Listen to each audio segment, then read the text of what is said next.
Ce que l'on retient d'une aventure est à la hauteur de l'engagement que l'on y a mis. Ces mots sont de Patrice Franceschi.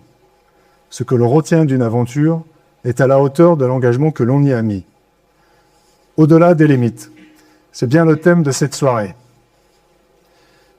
S'engager dans une aventure, s'impliquer dans une épreuve, sortir de sa zone de confort, prendre des décisions, prendre en main sa vie, se confronter à l'inconfort, s'engager dans l'action. Bref, aller au-delà des limites. Qu'est-ce que cela nous apporte? Quelle fondation cela nous donne qui nous permet de nous construire? Quels enseignements en retire-t-on? C'est ce que nous allons voir. Cependant, aller au-delà des limites n'est pas toujours spectaculaire. Banalité pour certains, montagne pour d'autres. C'est davantage dans la démarche personnelle, dans le cheminement, que dans le spectaculaire que l'on dépasse ses limites.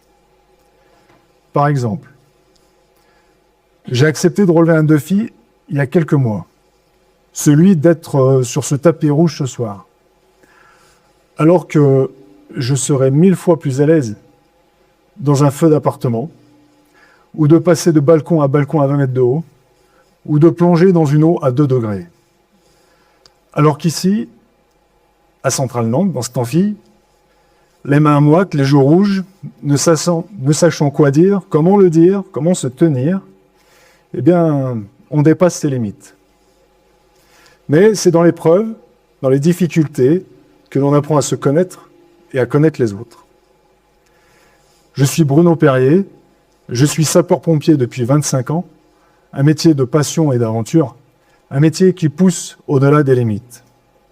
Et ce soir, nous allons parler d'une expérience particulière qui s'est faite en dehors de mon cadre professionnel, une aventure humaine et environnementale en terres australes et antarctiques françaises.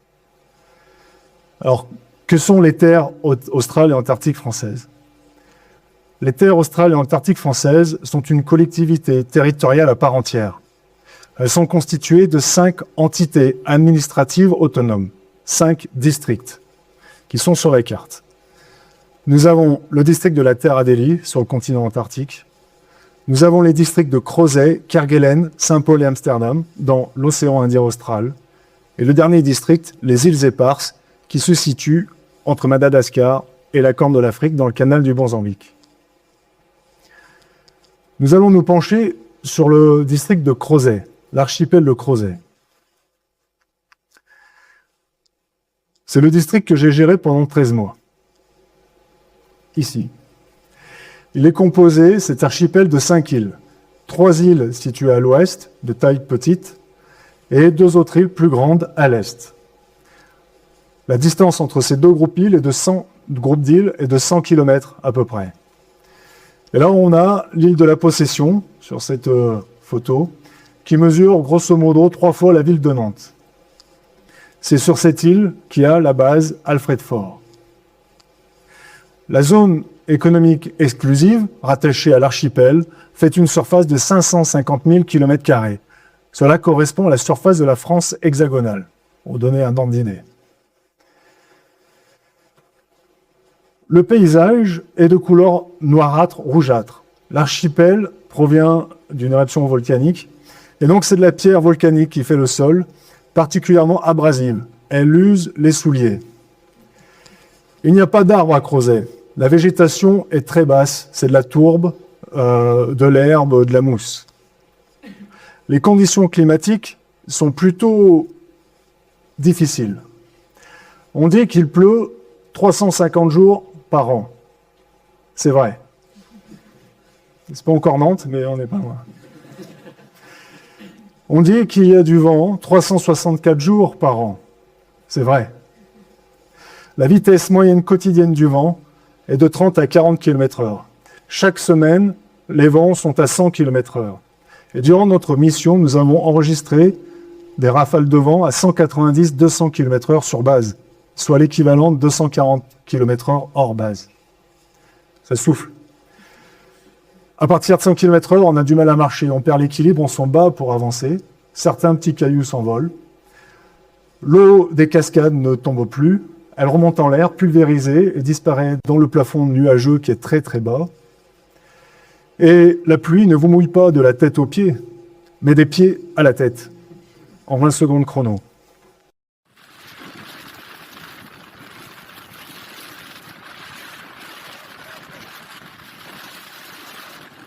Si on arrive à sortir la caméra, c'est qu'il souffle pas trop fort encore. Là, on était dans les 130 à peu près km/h. Bref, une cure pour la peau et le moral. Quant à l'isolement, pour accéder à Crozet, il n'y a pas de voie terrestre. Il n'y a pas de voie aérienne non plus. Le seul accès est maritime. Et on se situe dans une zone du globe où les mers sont les plus déchaînées, ce qui rend les opérations maritimes, disons, incertaines. Ces conditions, ce climat et cet isolement impactent les conditions de vie et logistique. On vit en autarcie ou en quasi-autarcie. Il y a un navire, le Marion Dufresne, là sous un beau soleil et une mer calme, qui fait le ravitaillement 4 fois par an. Il apporte la relève en personnel, les femmes et les hommes, ainsi que le ravitaillement en matériel et en vivres pour permettre la vie sur base. Tout ce personnel, ainsi que le matériel, est héliporté du bateau sur la base. C'est le moyen le plus sûr et le plus rapide. Et comme on peut le voir, les conditions climatiques sont assez féroces et il n'est pas rare que les opérations soient avortées ou bousculées, nécessitant une évacuation rapide des personnes qui doivent repartir sur le bateau au risque d'être bloquées. Rien n'est stable, rien n'est acquis. Et il en est de même pour les mesures de sécurité et de prise en charge médicale. Au vu de l'élongation des distances, il est compliqué d'avoir une évacuation médicale ou des renforts dans des délais raisonnables. S'il n'y a pas de bateau sur zone, on se donne quelque chose comme 14 jours pour évacuer un blessé sur le centre hospitalier le plus proche, qui est La Réunion. Ah oui, voici une image en condensé du climat qu'on peut avoir. Bref, la nature nous remet à notre juste mesure, là-bas au taf, comme ici parfois, on peut l'oublier. Et ici, comme là-bas, il y a une société, une micro-société, composée d'une multitude de personnes aux origines variées, aux profils très différents, à la vision du monde différente, aux modes de communication, de langage, aux cultures très différentes. Il y a chef cuisine, logisticien, informaticien, électricien, plombier, chauffagiste, médecins, militaires, scientifiques.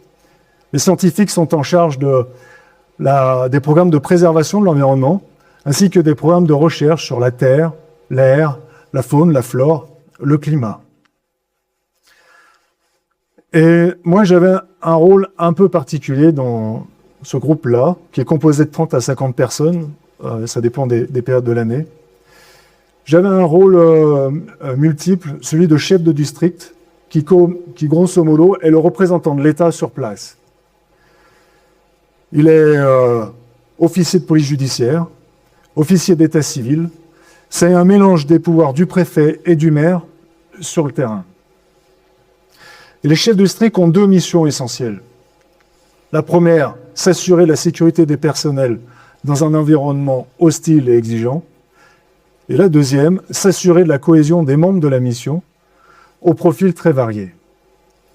Et comme dans toute société, dans tout groupe humain, et encore plus en milieu isolé et confiné, il y a des temps de fusion, de cohésion, et il y a des temps de tension. Et oui, quand on est en mission, on ne peut pas prendre quelques jours de repos, aller en week-end ou des vacances. On ne peut pas aller voir des amis ou de la famille, prendre un vol low cost ou un Airbnb. Et c'est ce qui fait l'attrait de ce type d'aventure. C'est ce qui nous fait sortir de notre zone de confort.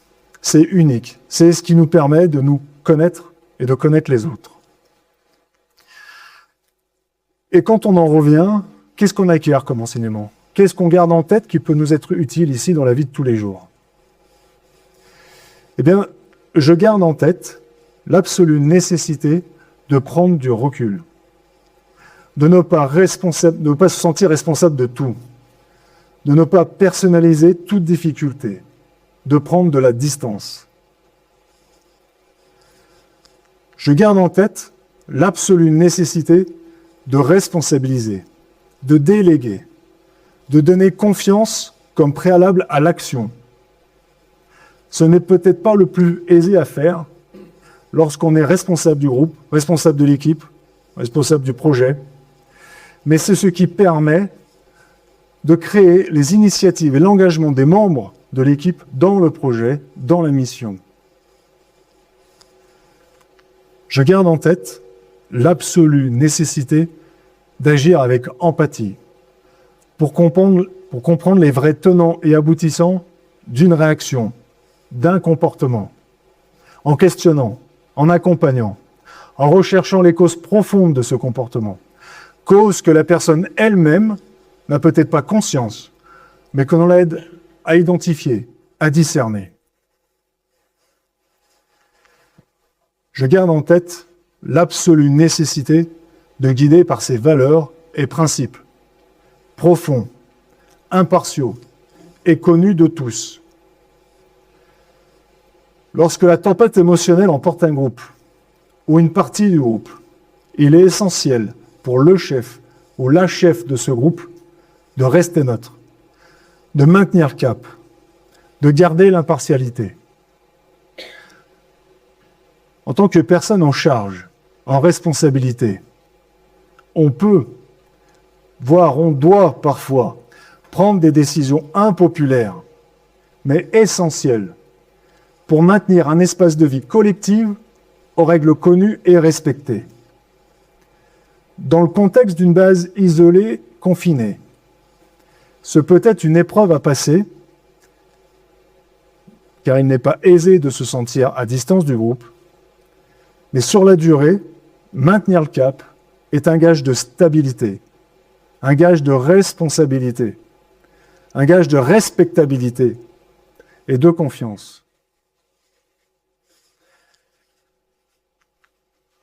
Le chef de district, comme tout responsable d'un groupe, d'une équipe, d'une entreprise, d'un service, d'une direction, peut alors expérimenter ce sentiment d'être hors du groupe, tout en étant dans le groupe, vivant cette nécessaire solitude. Ralph Waldo Emerson, philosophe du XIXe, écrivait « Il est facile, étant dans le monde, de vivre selon l'opinion du monde. Il est facile, étant dans la solitude, de vivre selon la nôtre. Mais il a de la grandeur, celui ou celle qui, dans l'agitation de la foule, garde avec une suavité parfaite l'indépendance de la solitude. Mais il a de la grandeur, celui ou celle qui, dans l'agitation de la foule, garde avec une suavité parfaite l'indépendance de la solitude. » Ce qui amène au dernier point, la question de la confiance. Parce qu'il faut une certaine confiance pour faire ça. En matière de gestion humaine, il n'y a pas de recette ou de solution magique. Chaque situation, chaque ressort est unique et implique des stratégies différentes. Mais il me semble qu'il y a des inconditionnels, et parmi eux, la confiance. Charles Pépin, philosophe français, identifie 3 niveaux de confiance.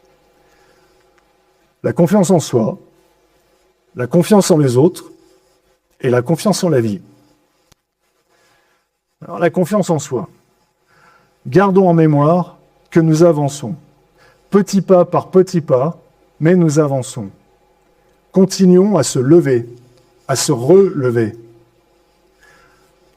De même, lorsque isolés, confinés, dans une météo hostile, maussade, lorsqu'on reçoit les mécontentements des uns ou des autres pour telle ou autre raison, lorsqu'on sent des tensions dans le groupe et qu'il faut garder motivation, alors que soi-même, on la questionne cette motivation, et qu'est-ce que je fous là? Eh bien, il faut continuer à avancer, il faut continuer à se lever le matin, à faire ses rituels, faire son lit, à ranger, à faire du sport. Il faut agir. Un peu lorsqu'on lance ses premiers mots d'un speech sur un tapis rouge.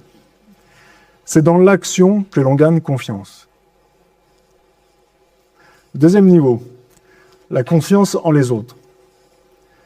dans l'adversité, dans les difficultés, les capacités du groupe à s'entraider, à rebondir sont énormes.